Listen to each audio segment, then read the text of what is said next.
Go and make a tender of all nations.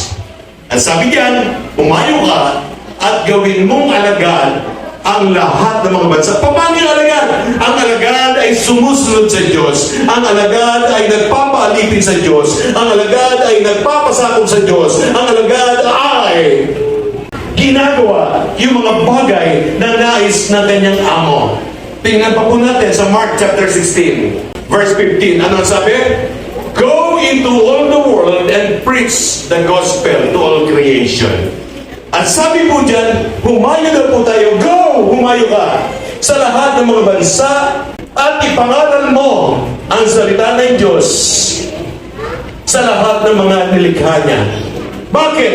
Dahil nais ng Diyos, kapatid, ikaw ay magamit niya sa pangangaral ng kanyang salita. Ito ba ay para sa pastor? Hindi po. Ito ba ay para sa leader? Hindi lamang po. Ito pong talatang ito ay sinasabi ng Diyos para sa lahat ng mga mananampalataya. Ito pong talatang ito ay sinasabi ng Diyos para sa lahat ng mga tinatawag niyang anak ng Diyos.